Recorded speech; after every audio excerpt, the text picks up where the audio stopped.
මචං transformers film එකේ ආපු බම්බල්බී මතකද?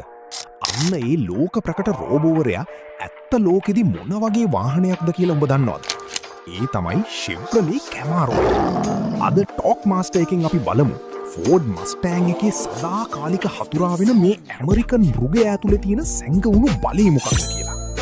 මචං Camaro එකේ විවිධ මොඩල් ආවත් මේකේ තියෙන පට්ටම ගැම්ම එන්නේ 6.2 ලීටර් V8 එන්ජිනෙන් එන Camaro SS එකේ.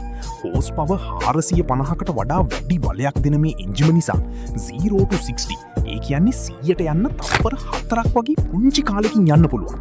මේකේ තියෙන මැග්නටික් රයිඩ් කන්ට්‍රෝල් සස්පෙන්ෂන් එක නිසා ඕනෑම වංගුවක් මාරම ස්ටේබල් විදියට පට්ටම වේගකින් කපන්න පුළුවන් මචං.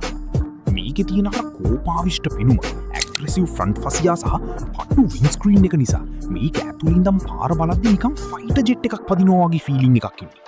ලංකාවේ පාරක මේකක් කහපාටින් වහිනවා කියන්නේ පොඩි එකාගේ ඉඳන් වයසක මිනිස්සයා දක්වා හැමෝම හැරිලා බලනවා ෂුවර්. ඉතින් මචං උඹ වඩාත්ම කැමති බම්බල්බී Camaro එකටද නැත්නම් කලින් වීඩියෝ එකේ කතා කරපු Mustang GT එකටද? උඹේ පැත්ත කවුද කියලා පහලින් කමෙන්ට් කරපන්. මම ටොක් මාස්ටර්. ජය වේවා.